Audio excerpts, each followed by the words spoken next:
North Korean President Kim Jong Un surprised the world on Sunday with his first televised speech.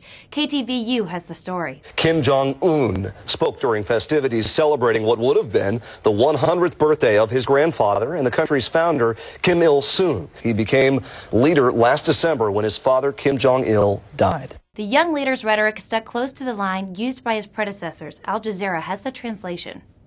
We must strengthen our people's army at all costs in order to show the world our dignity as military-first North Korea and build a strong socialist nation.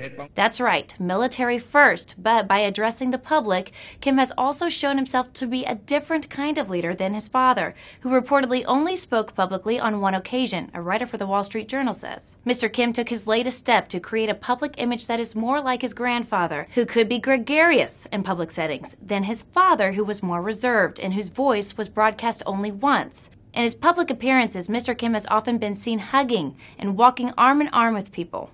In the speech, Kim said the country's dignity was more important than peace. But a BBC correspondent says there's a third issue that's even more pressing to the country than dignity: food shortages. And there's always been this image that North Korea is caught between its need for military strength and its need for food aid. The U.S. had agreed to give food aid to North Korea, provided Kim put a moratorium on nuclear missile testing, but canceled the agreement after last week's failed rocket launch. A writer for the Korea Times says that's about all the international community can do.